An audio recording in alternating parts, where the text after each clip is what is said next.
Hi, and welcome back to the Utajua Hujui podcast. Now, a quick word before we get in. Your girl Aileen has a little bit of a potty mouth, which means she does not mind her language and she speaks the fluent French.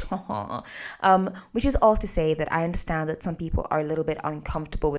Hi, and welcome back to the Utajua Hujui podcast. Now, a quick word before we get in. Your girl Aileen has a little bit of a potty mouth, which means she does not mind her language and she speaks the fluent French.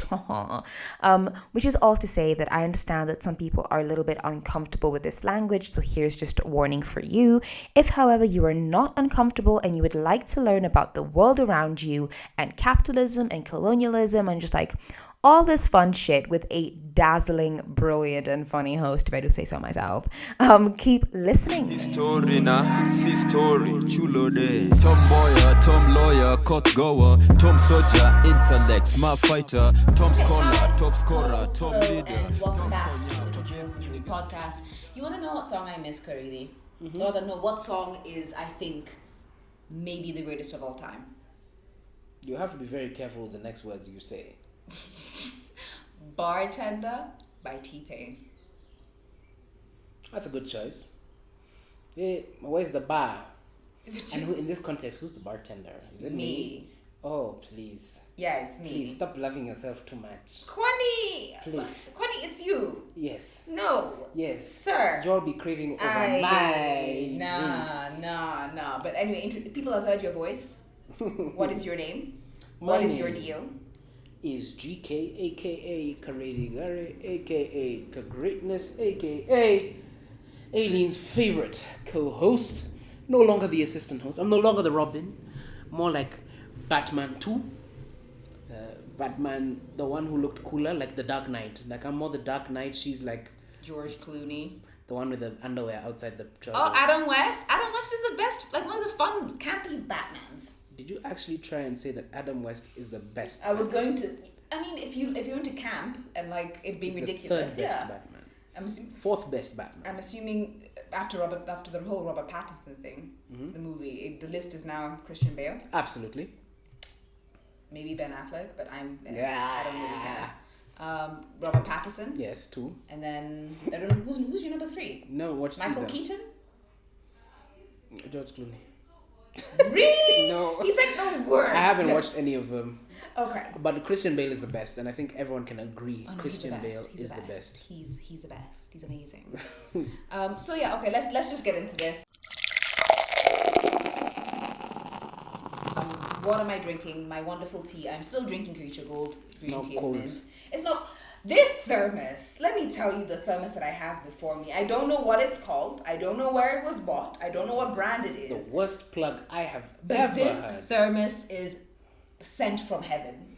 No, when we'd be working together, it used to be a thing. Whoever's going downstairs fills their thermos and fills You the other copied person's my thermos. throws it down, and she would just drink hot tea the whole day. By the time I get to the office, it's about 7:58 or 8:30.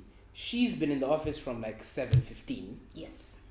So when I meet her, she's halfway through 1 cup of tea. her first cup of takeaway tea, because I don't know if she's had tea at home. Yes, I have tea at home. So she's had tea at home, then she's on her second cup. Then by the time I'm going down for my first cup, that's around 10, because we used to do something before, like prepare for recording. Yeah, 3rd cup of the day. So she'd send me for her 3rd cup, which she'd sip through lunch. Then at lunch, get another cup. As in, it became so bad that when the office kettle died, she used to jump into the kitchen and boil her own water. Why not? With a sufuria. I would make sure illegally. there's enough. We were not even allowed to be in that kitchen. First of all, I asked the relevant people and they said fine. Number 1. Number 2, I also made sure there was enough water for everyone. I boiled water for everyone. And can you imagine the heat of January weather? And she was still drinking tea. I don't drink water. Water tastes weird. Says the person drinking green tea peppermint flavor. First of all, it's not peppermint. It's just mint, I think. I don't. Okay, moving on. I'm drinking green tea and mint. What are you drinking? Are you drinking anything? I'm drinking life. Oh my god, let's get drunk on life. I'm drinking life. I'm drinking rum. Okay. I need to drink a little more of life. I'm thinking I'm too sober. Don't be like me. You're not doing anything? With what? You're not enjoying life? Life is interesting at this point in my time. Life is interesting at this point in my life, is what I mean. Unfortunately. So after, where we left it off was that Kenyatta had a stroke. Everyone freaks the fuck out. And they split into Kanu A and Kanu B. And Kanu A tried to prevent Mboya from ever being able to access the presidency. So what they did was the first attempt, they pushed a constitutional amendment to raise the age limit for the presidency from 35 to 40. At the time, Mboya was 37. This move was so nakedly petty and reactionary that when Kenyatta recovered, he was like, dude, bro, what the fuck? Can you bring this back? And so he got Njonjo and Moi to revoke the amendment, and things went like back to normal. But as Kenyatta's health got worse, they grew more desperate. It's like basically every time a big assassination has happened in Kenya, look at the health of Kenyatta, pretty much, yeah. So they tried again. Njonjo and Moi finally got Kenyatta's go-ahead to propose a new succession formula. Ironically, this formula would replace the one that Mboya and Njonjo had designed together. In 1964, the constitution allowed the parliament to elect a new successor should the president die in office. This replacement would then finish out that president's term. Njonjo and Moi feared that Mboya's charisma and national-level charm would basically convince parliament to elect him, and they could not allow that to happen. So in this new amendment, if the president died, the VP would succeed automatically, and then this VP would finish out the rest of the term. Parliament was like, no. And they changed this proposal, and the final, what we ended up with, and this is how Moi became president, was that when the president dies, the VP succeeds for 6 months. That is enough time to plan an election, after which an election is had, and then the new president is assuming office. Yeah. Now, what's really funny about Njonjo's machinations and schemes is that there was a time where he himself backed Mboya for the presidency. According to Fitz D'Souza, Njonjo believed Kenyatta to be old and senile, and therefore preferred Mboya. Mboya was more his speed. In the early days of the presidency, Njonjo and Mboya also worked closely together. So what happened to inspire this 180? His personal ambition. Pretty much, yeah. That's what it. Njonjo thought he could deal with Moi. Yes, and not Mboya. Yeah. That's it. Easy one to deal with is this Moi guy. He gets into office, he does 5 years, and the next thing, I'm president. Yes. But interestingly, the end result was that, not interestingly, because we all know what this is, the end result was that Mboya had a target on his back. Oh, yeah. And funnily enough, he didn't really do much to shake it off. After Arguing's Kodek's murder left his seat open in parliament, Mboya, as the Secretary General of KANU, and the high-ranking Luo politician, was expected to lead campaigns and to mobilize the Luo vote for that particular seat. Except when the time came, in 1969, Mboya kind of pulled a cap and said, nah, I don't think I will. And the reason he did this was that the candidate on the ground was not popular. And first, above all else, Mboya is a pragmatic politician. Yeah. And he did not want to risk his political capital on a guy that the people themselves hated. He didn't want to take that L for somebody else.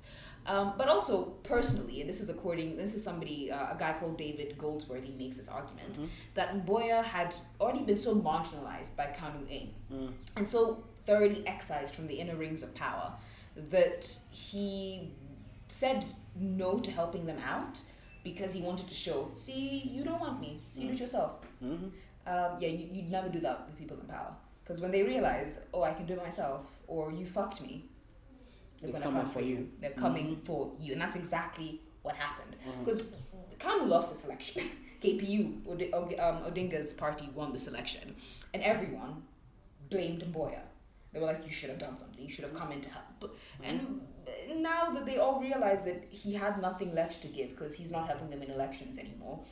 And Mboya resigned in 1969. He was like, I'm not doing anything.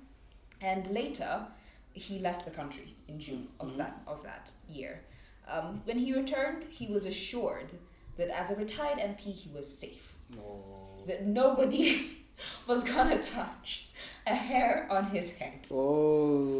In essence, it's like somebody said, what could possibly go wrong? Do you want to know how long this assurance lasted? 1 month. A week. 7 I know he died in July, so I'm like, It lasted. so in June he goes abroad, he comes back, And he's told he's you're assured safe. you're fine, You're safe. in a week he's A dead. week. And this is what happened. On Saturday, 5th of July, 1969, Mboya was assassinated. And to be very honest with you, because I could not be bothered to paraphrase this account, and also because David Branch did such a good job of explaining it, like I don't want to mince his words. So I'm just going to quote from his book. And this is how he accounts the day's events. And I quote, "Early in the afternoon of Saturday, 5th of July, about a week after his return, Mboya and his bodyguard drove to Semi's pharmacy on Government Road in the center of Nairobi. Yep. Mboya parked his car outside the shop, which had already been closed for the day, after the morning's trade. But he knew the Semis well, and when they saw his car, they unlocked the front door for him. Walking the short distance from his parked car to the shop up front, he paused to speak to a passing friend, Barack Obama Sr. After a brief chat, Mboya said goodbye to Obama and entered the pharmacy. He greeted Mrs. Mohini Semi warmly, and the two talked with the pharmacist before Mboya took his leave. He was buying a lotion. As he left, shots were fired and he was hit twice in the chest. His assailant jumped into a car and fled the scene, while Mboya fell without speaking. First into Mrs. Semi's arms and then onto the floor of the doorway. He was bleeding profusely and stopped breathing almost immediately. End quote. After this, an ambulance was called, and it was not well equipped to help him out. In fact, the fact that this ambulance was so poorly equipped may have contributed to his death. So ambulances, a little bit about ambulances to explain this. They're supposed to help stabilize patients. The work is to stabilize before you can transfer to the hospital. At least that's the way it works in Kenya. I know in some other countries it's more of like focus on the transfer, not the stabilization. And which is why like ambulances have all this cool life-saving tech on board. Except the ambulance that came to pick up TJ was fitted with a certain device called the Rescue Air. This is a plastic accordion-shaped resuscitator that helps warm the body, which is exactly what Mboya needed. You see, he had lost so much blood that he was experiencing a lethal triad, which is hypothermia, which is when you're cold as fuck, coagulopathy, there we go, which is that his blood was running too much, and acidosis, which is like your body's too acidic. If he was going to survive this shooting, one of these things would need to be stabilized. And this is where Rescue Air comes in, because it helps warm the body, which in turn helps the body form clots, which helps counteract the body's acidity. Except Rescue Air does not work. And the US knew this when it dumped 10,000 defective Rescue Airs into the Kenyan market in the 60s. They knew this. 10,000. The Americans give a bit of help to killing their fallen hero. It is not known if Mboya would have survived had these attempts worked. You will never know. But it might have. But it doesn't help to deal with hypotheticals. What we do know is that he did not make it. And that at the hospital, he was declared dead on arrival. He was 38 years old. He didn't even turn 39. Didn't turn yet. Oh, he was just about to. He was about to. It's a very interesting thing, because like even like when I did my research before, you learn about his movement. Like there was this article that was sort of suggesting that he was followed from when he left his Lavington residence in the morning. Yeah. So he leaves in the morning. He lived on Convent Drive in Lavington, which is not too far from someone I know who lives there. So he was not alone. He didn't know he was alone. He goes to the office, and past James Gishuru Road through Agwins Kodek to Valley Road, where they made a stop. Then he has breakfast at Pan-Afric Hotel. Suspects parked outside. They wanted to shoot him at Pan-Afric, but they hesitated because of a growing crowd. Then, approximately after breakfast, he travels to his offices. So they're following him the whole time. He gets there at about 9:30. So then he finishes, he goes into the basement parking of the building with his private secretary, who's Otiendo Nundu. He says bye to Nundu. So this is the time he says bye to Nundu and his driver, and drove himself to the chemist. And then that's now where everything happened. So can you imagine, like, you've just told me it's literally a week. And from the time on that Saturday that you leave your house, you're being followed. You're as in the die has been cast. You're dying. You're going to die. Yeah. Today is the day you die. And they're just watching you go. Waiting. until now Nairobi hospital comes, bang, dead. So his death is one of the lowest moments in Kenya's political history. Absolutely. When the Truth and Justice Reconciliation Commission held hearings in Kisumu, one of our historic female MPs by the name of Phoebe Asio was asked to give her testimony. And she was asked about like what the lowest moment of her political career was. And her response was, and I quote, "I think the most difficult was when Tom Mboya was gunned down along Government Road. That was the lowest in my life, and I guess the life of many other people. Yeah. That was a man who gave all his life for this country. He was one man who championed the sitting down in Lancaster House to discuss the Kenyan issue. He was the one man who asked the warring sections to stop war. He was the one who persuaded the British. I think amongst all people, that sitting down on a round table was perhaps the best option. But that day, they shot him dead. Up to today, nobody has told us why Mboya was killed. We will never find out. And we will never know. And that is the end of the quote. This is when you wish that Gen Zs were the ones in charge of government at the time, because you know that Gen Z, I'm sorry if this is an insult to Gen Z. I think it is, you're not sorry. But I'm sorry if that Gen Z is probably going to later record himself saying how I murdered Tom Mboya, what I did, what I planned, how it happened, who financed me. Like, in this current climate, we satisfy our passion of needing to know. Yes. So that generation, they died with everything in their brains. Very few people probably knew what happened, and they never talked about what happened. So let's talk about what happened next after Mboya was gunned down. News spread fast. Yeah. Politicians, allies, and enemies alike flocked to the hospital to see Mboya's body for themselves. And they were joined by GSU and the police, who upon literally the second they stepped foot in that hospital, they were fighting with the politicians. The politicians think you're part of it. Yeah.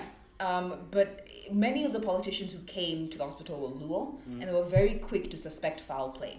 Specifically, the Kikuyus had been the ones to do this. So at the hospital, they were shouting anti-government and anti-Kikuyu phrases to anyone who would hear it. And then when the Kikuyu priest was called to administer last rites, because remember he's Catholic, the poor man was yeeted out of the hospital like Lucifer out of heaven. And when Mboya's body was moved to his Nairobi home in Lavington, any Kikuyu and government official who tried to pay their respect was basically they met hands. I think it's only one person.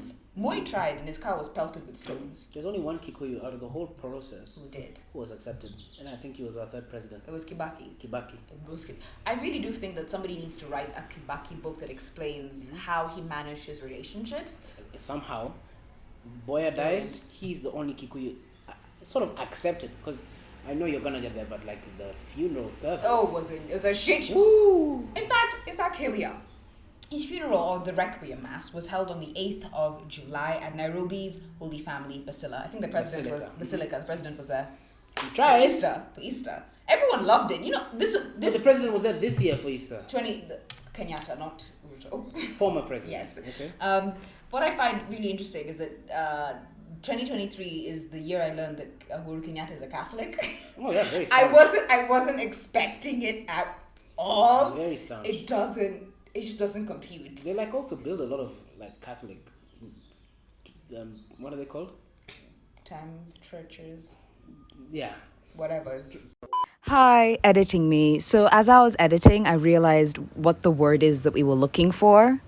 That word was cathedral. Cathedral. I swear, the way English has defeated me for this series. Wow. Areas of worship. Over 50,000 people attended this Requiem Mass. Citizens, ministers, representatives, foreign dignitaries, everyone came. And emotions were so tense that the government anticipated riots, so they deployed GSU outside of the church. When Kenyatta arrived, his car was pelted with stones by over 200 mourners. And then GSU responded by beating the shit out of everyone and their mothers. No, of course, that's GSU's number one. See, it's called Fanya Fujo. FFU, Fanya Fujo One. And this is when all hell broke loose. GSU whipped out their batons and started beating people left, right, and center in order to clear the area around the cathedral. And all this was happening as the Requiem Mass was going on. As GSU is throwing tear gas at The masses mourners going and on. as the masses. You are mourning your loved one. And you know they were shouting, they were calling You it could hear Kenyatta it. like Dume. Yeah, you could hear it. Dume. You could hear It's it. like a bull. And to make it worse, this tear gas, because it's tear gas, Mm-hmm. it bled into the church. Yeah. So you were crying not only because you were in pain and you were experiencing anguish, But you're being poisoned by but tear you're also being poisoned by tear gas at a funeral. Now, as a result of all this, plans to hold his body in state, which is that thing, the really weird thing that happens, With really big people. where you go watch this person's dead body. Yeah. It's actually impressive that they thought of him because it's been done for presidents. And that's it. It's done for presidents. I think our king of opposition is going to get one as well. Oh yeah, Odings, for He's sure. going to get one. For sure. I don't know if Jaramogi got one, but it normally happens for like the top of politicians. So any plan to hold his body in state was quickly thrown out of the window. And the day after this requiem, on the 9th, his body was driven to Nyanza, which would be its final resting place. As the body drove through Dagoretti, the motorcade was stoned by a largely Kikuyu crowd who felt a type of way that the largely Luo crowd at the requiem mass had attacked Kenyatta. They took out their anger on Mboya's body and the Luos who lived among them in Dagoretti. The Luos in Dagoretti were beaten and had their homes and possessions looted. But still, as Mboya's body made its way across the country, hundreds of Kenyans came to pay tribute where it passed them. And when it got to Kisumu, more unrest broke out. GSU and the police dispersed the crowds with tear gas. But 2 days later, Mboya's body was finally put to rest on Rusinga Island. The next day, Mboya appeared before Parliament to blame the communists for Mboya's death. Wow. His evidence was that the Chinese embassy had refused to fly its flag at half-mast, therefore they must be responsible. Oh dear. Because they feel no remorse. So 1 + 2 is 66. Is 66. As you also thought, like when he was being transported to Rusinga Island, there was a rumor that all like Kikuyus in the Nyanza region were moved to Kisii. Yeah. For like the day, just for your own safety. In fact, later on, they began moving the Kikuyus out of Nyanza, like moving them to other places in central Kenya, because of how tense things got after this man's death. This obviously, Moi's accusation was ridiculous. Everyone knew it. He knew it. His mother knew it. But the question is now, clearly you think I'm stupid if you think I'm going to fall for this shit. But I think people are missing the point, because the point of this accusation was not for it to be believable. It was for it to be distracting. So that you're focusing on this as the government gets its shit together and executes its cover-up. And the cover-up was already in motion. I think 12-ish days after this, on the 21st of July, a Kikuyu from Kiambu named Isaac Nahasson, Jega Njoroge, was arrested at his home, and the murder weapon was also found in his home. Isaac had received military training in Bulgaria, where he spent 4 years learning how to be a soldier and also being a student. Connecting that to the communists? And no. He was sent by Kenyatta. Upon returning to the country, he was hired as a Kanu youth winger and also a hired thug. Later, he would be recruited to handle dirty work for the intelligence services in exchange for amnesty for his previous crimes. Hey. Almost immediately, Isaac's arrest raised more questions than it answered. Specifically, did Isaac act on his own or was he ordered? Isaac himself argued that he acted on orders and that therefore he cannot be held responsible. And as he was taken away, he kept asking, why pick on me? Why not the big man? Yes, you did I what remember we were that, told. the big man. Yeah, he kept saying, Everyone the is big like, man, who's big man. the big man? Who's this big man? But he kept He was quiet. supposed to say it. He kept quiet. He Went wouldn't. in and he died. Your head. Let me get there. We still have names to name. Sorry? But because he never told us who this big man was, it makes it very difficult to investigate. Not difficult, but like Kenya police is... Like, who's the big man? Yeah, but like when you're not really invested in finding out the truth anyway, if you're not really given a name or something Maybe he told them the concrete, truth. What the historical record says, he said nothing. Or rather, maybe he was told killed before yeah. he was able to say something in public. Now, because the goal is to shut people up rather than to investigate the truth and come to some sort of justice, you can imagine his trial was handled horribly. It was a piss poor trial. So he was tried before a Scottish judge by a man by the name called Judge Simpson.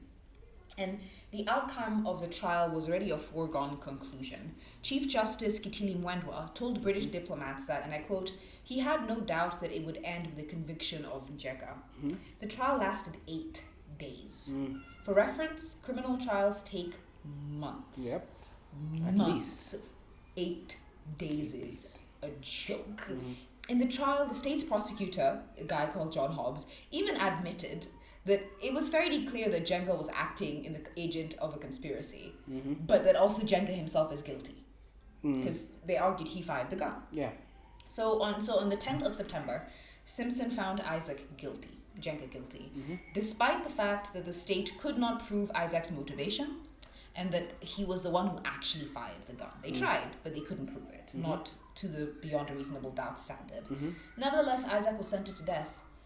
Interestingly, upon hearing the outcome, Isaac left the court smiling. Laughing, yeah. I genuinely thought this big man was going to come save his ass, as if he doesn't understand how big men work. You know, sometimes if you're that sort of guy, I think you've played the game, you realize, oh, I have been played. Yeah. And you just smile and laugh and say, okay, my time's done. You accept it. You greet death like old friends. Yes, that is like the Harry Potter. Thank you. I knew you'd get it. I knew you'd get it. Yeah. So on the 8th of November, Isaac was hung for his crimes, alleged crimes, on Jonjo's orders. But still, he kept sticking to his story that he was just the small fish, that somebody else needed to have been gotten. Like it's not his fault. Yeah. He even told his hangman Kirugumi Wawanjiku. That was the name of his hangman. Jega told Wanjiku that he merely provided logistical support. It's not him. He was just a victim.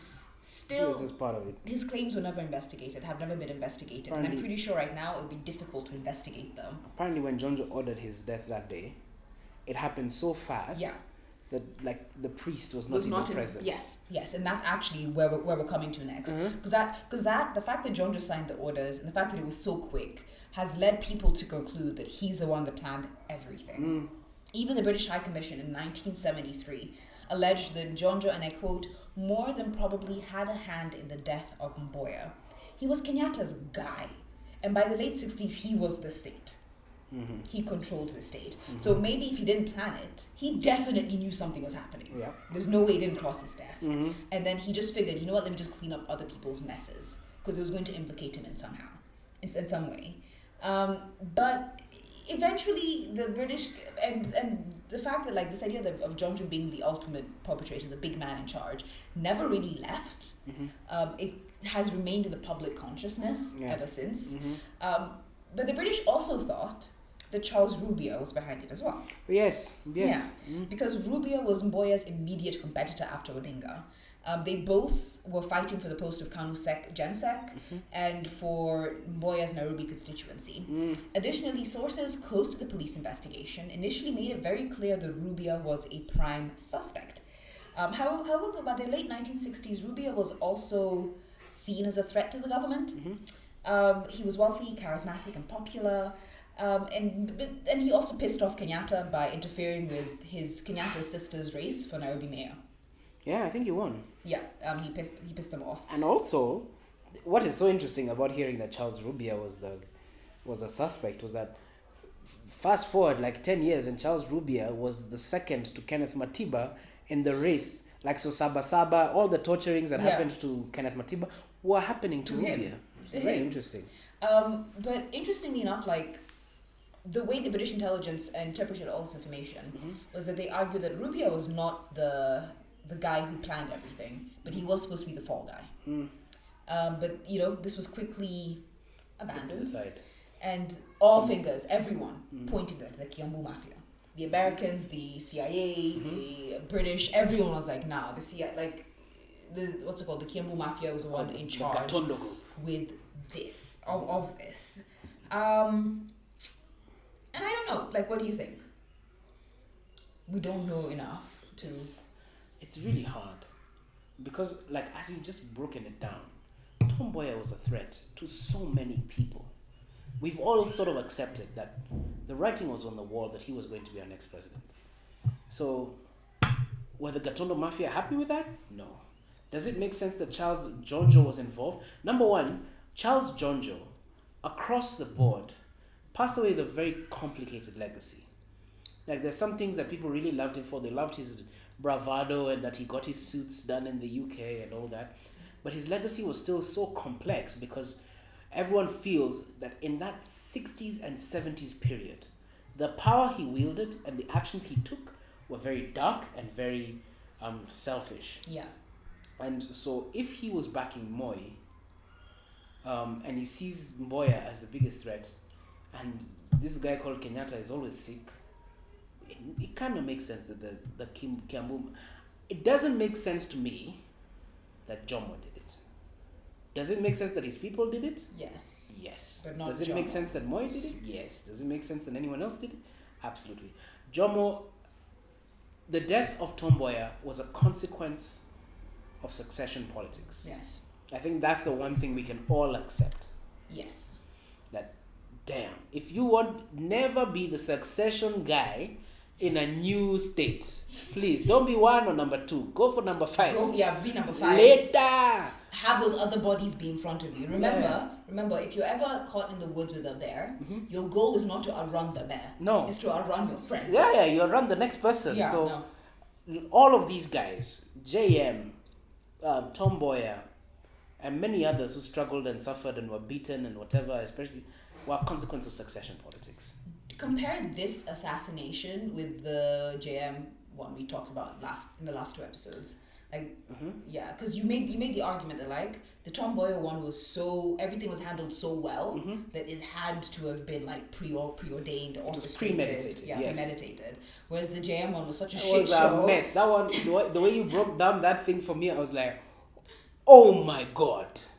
Okay, so the JM one was clearly an accident. Like JM was meant to die, but not like that. Maybe later. But not then, yeah. JM, that's the thing that everyone asks. Like, his star was rising, but was he in the line to be a threat to any of these guys? I think in murdering him, you confirmed how big of a threat he was. That he was bigger than you. You gave him more credit than he gave him more credit than he deserved. actually had at the time. So he could have become a threat to the next generation of Kikuyu leaders. Yeah. But he wasn't a threat to Jomo. No. Jomo, he was an ant in Jomo's presence. So you wonder, now it makes sense that they were threatening him, they were not letting something happen. They threatened, he got a bit aggressive, guy took out gun goes off, oh my god, he's dead, now we need to cover. I'm paraphrasing what you said. You hit the nail on the head. We need to cover up. Yeah. While Tom Mboya, you can tell it had the support of high-level officials. Now, it's almost certain that this guy, Nahashon, he could have done it. I think he pulled the trigger, but he didn't plan it. Yes, he was made a scapegoat. Yeah. Where he easily could have been on to kill him. Yeah. But there's no reason he would do it for himself. At it, they're like, we can't implicate cops. We can't put them in prison because that just implicates us. So who do we implicate? This guy who is known as a thug, a petty thug, who we use for intelligence things and dirty things. Put him in because he can't snitch. Really, he won't snitch, and his world just goes like that. So yes. Nahashon, and the way he died was so. 2 months. Normally, people are in death row for years. It's him and Hezekiah Oyugi. Was that his name? The head of the attempted coup of 1982. And then also the assassin for Warihyo. Sinyachi Forohio. They were all killed incredibly fast. Very quickly. Which makes you think, And then since the coup, I don't think we've had another killing. Actually, in 1987, I think Justice Mumbi something put a moratorium on the death penalty. So it's still in the books, but we don't use it anymore. We do not use it. But there are people on death row, but they're just on death row. Damn. Anyway, so do you want to talk about what happened after the funeral, the trial, the everything? Sure. So, Ethnic tensions. The answer Really? is ethnic tensions. Oh my God, I'm so surprised. So Kikuyus living outside of the mountain, the 10 Gama counties, were targeted, sometimes murdered, and definitely forced out of their homes. In response, Kenyatta consolidated Gama's support through the 1969 oath. Quoting from Daniel Branch, and I quote, "Oathing ceremonies had begun earlier in the year, but accelerated after Mboya's murder.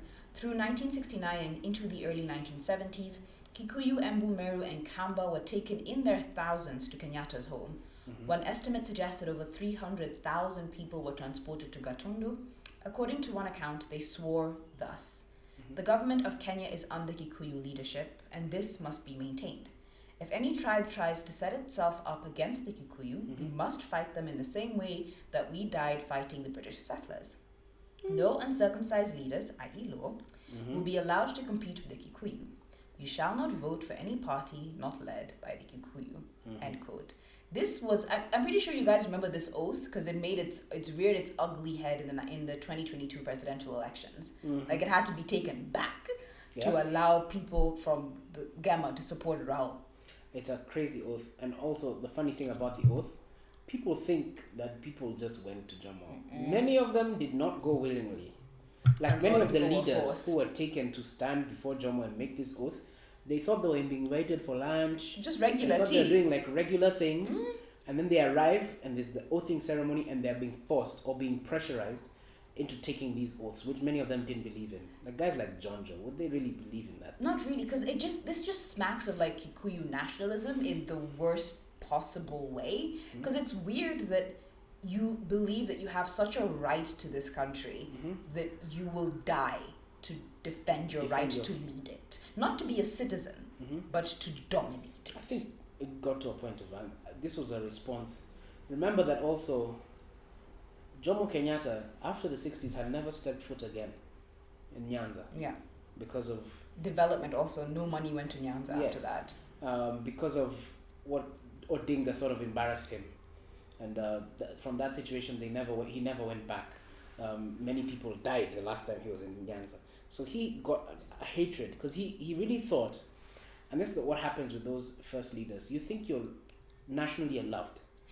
And then these pockets of people start to pop up and go against you and develop followings. And then you get hurt that people want you out, people want to throw you out, people want to kill you. Oh. And then all of a sudden, once your eyes open to that fact, what happens is you become defensive. Yes. And so Jomo became defensive. I need to protect mine and my own. I don't care about the rest of these people because clearly they don't care about me. Yes. And boom. Do you, in the 1960s, for this oath in particular, I mean, this is a hypothetical, but would you have done it? Assuming you had a choice, assuming that if you said no, it would be respected. Would you say yes? I don't think so. Not because I don't believe in like the Kikuyu identity, but I also believe in inclusive politics to an extent. But I don't believe we would have had a choice. I believe my family, my relatives would have all been taken there thinking what would have been then swept in. I do believe in a number of things. I believe in some of the struggles that Mama did, some of them. I don't believe in all of them. I do believe in Kikuyu nationalism, but to the point in which we're saying that we shall never be led by another leader that does not come. They used to call it before when it was just Kiambu. They say they'll never cross the River Chania.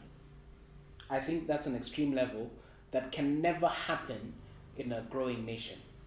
It's still a scar on our country's back that we have never had someone who is not Kikuyu or Kalenjin be president. It's still a scar.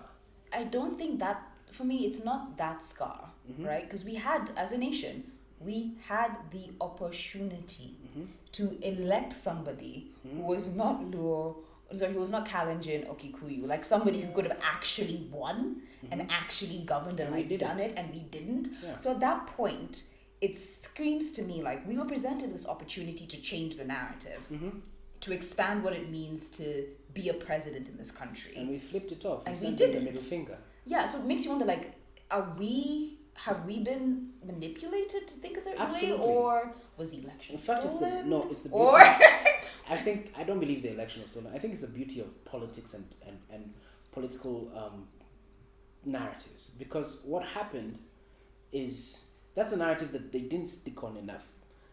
2032, Kenya will be 69. I think it'll be 69. Will Sure. it? Yes. Yes, it will be 1 year from being 69. 70.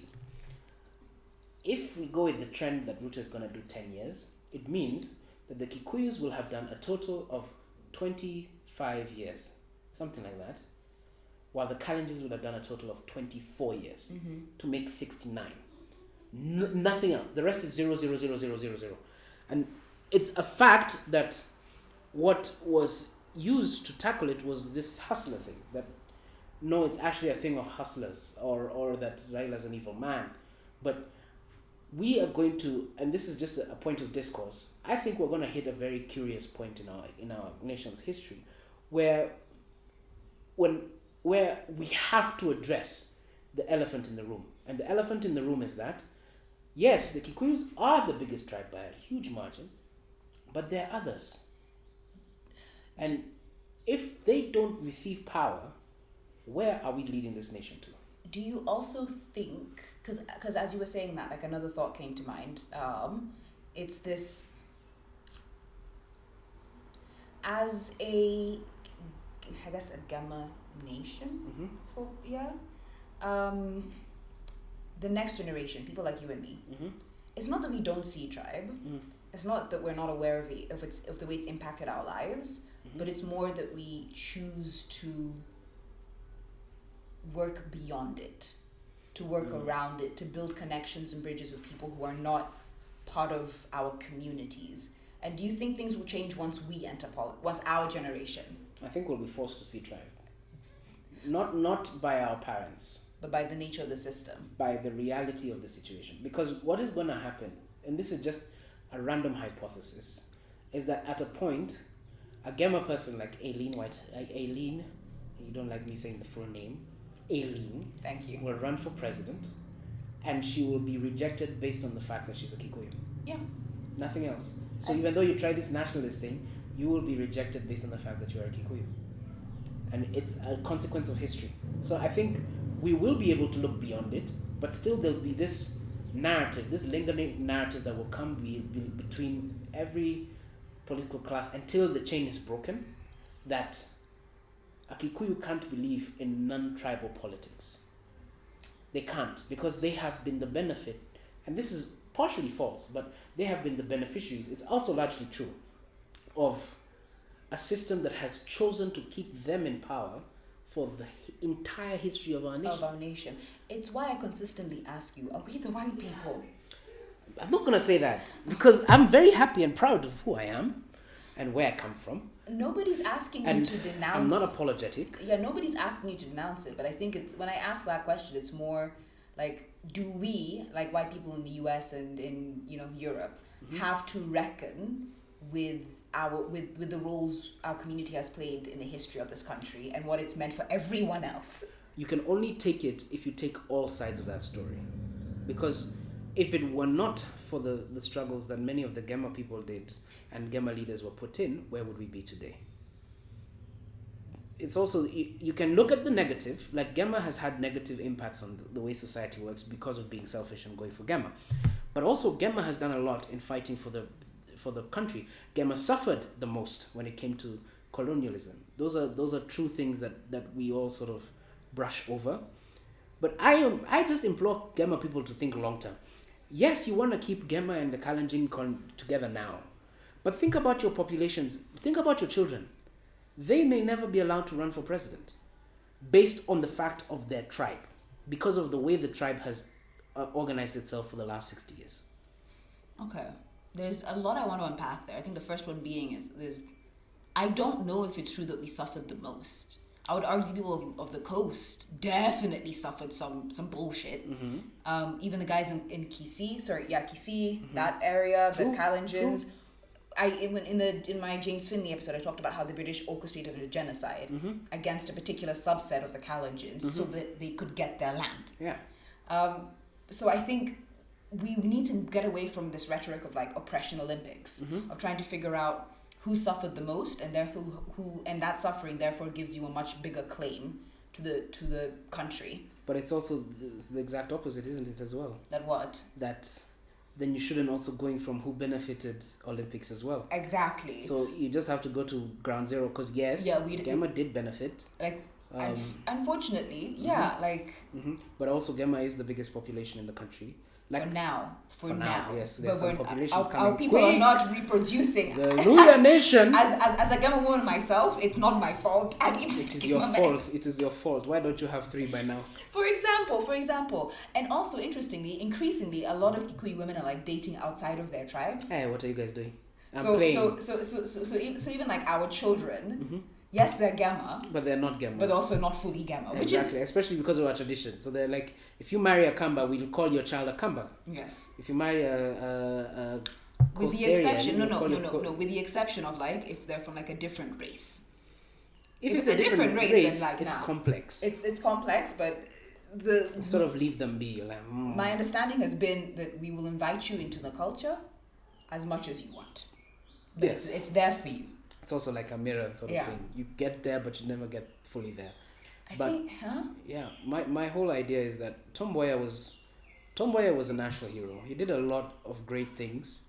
I think people also tend to forget that he also is a man who played the game. Yes. And I think that's the part people need to understand the most. He played the game, and he played it to excellence. The way he took care of the Odingas was wow. So I suppose our finishing thought for the Tom Mboya assassination thing is don't hate the player, hate the game. I'm gonna let you say that. But it's the truth.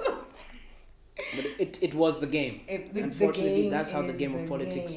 The game of politics was really nasty, and he is the one assassination that was definitely big enough to change the presidency. All the others, Pio Gama Pinto, Agwin Skodek, J.M. Kariuki, Robert Ouko, all of them were smaller players in the game.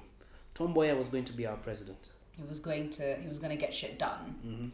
And on that note, goodbye, Kariithi. I will see you for the next assassination. I might be arguing Skodek. I need to bring you on for something light. Or it might be the labor movement episode, considering my timings for this. Doing a whole episode on the labor movement. The role of labor unions in our independence for Labor Day, naturally. Oh, Makan Singh. Make sure you read on Makan Singh. I will try. Please. I will try. He was a great unionist. Goodbye. Fare thee well. Okay, just go read a book or something. Bye. No one is going to read a book. Tom Mboya, Tom lawyer, court goer, Tom soldier, intellect, smart fighter, Tom scholar, top scorer, Tom leader, Tom cognac, cause these new niggas can't lead us. Thank you so much for listening to the Utajua Hujui podcast. I really appreciate you giving me your time of day. I know that your time is very valuable. If you'd like to connect with me, you can find me on Instagram at utajuahujui.pod.